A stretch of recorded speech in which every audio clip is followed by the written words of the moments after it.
The year was 2009.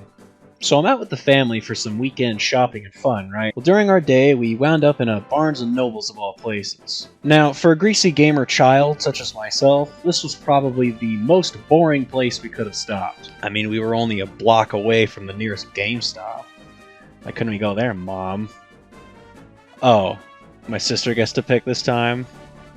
Yeah, okay. I was pretty obsessed with video games as a young boy, so I'm sure you could imagine my surprise when I stumbled across this. Well, gee, look at that. It's kind of like a game. And look there, part 1. How many parts of this are there? How have I not heard of this until now? I love Zelda. Come to think of it, why is the spine on the right? What, do they print this thing backwards? As I sat in the back of the store waiting for my siblings to check out, I skimmed through what I'd found. I was so enamored. Looking through these panels made me feel like the promotional artwork for this game had just come to life. So soon after this small little peek, my mom came around and said it was time for us to go. Look, a Zelda book, I told her. Can I get it? Unfortunately, I'd already picked something out from the last store we were in, so I couldn't take it home with me that day. I set it back on the shelf and walked out of the store. But I knew not all hope was lost, because my birthday was coming up soon, and now I knew exactly what to ask for. As I held the box in my hand, I already knew what was in there. Tore off that wrapping paper, reached my hands inside, and found 5 little books waiting for me. Ocarina of Time, Parts 1 and 2, Majora's Mask, oh man was I excited for that one, The Oracle of Seasons, and The Oracle of Ages.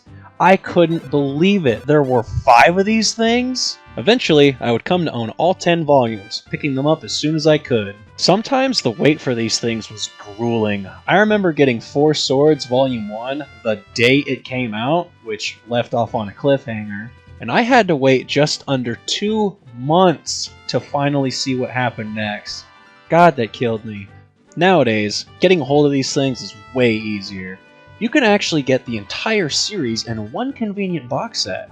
And if you're really hardcore, Viz would eventually release them again, this time as the Legendary Collection. All 10 stories wrapped up into 5 hardcover volumes. These new double books would include some bonus material not seen in the original run, along with the first few pages of each volume being presented in full color. God damn! I wish that was available when I was a kid. I think it's fair to say that if you're looking to experience this collection now, you should probably go with these updated versions. I'm also aware that there's a Twilight Princess adaptation going on, but that's an entirely different can of worms. These are the ones that I grew up with, so I'll just be focusing on that. Let's talk about the formatting of these books.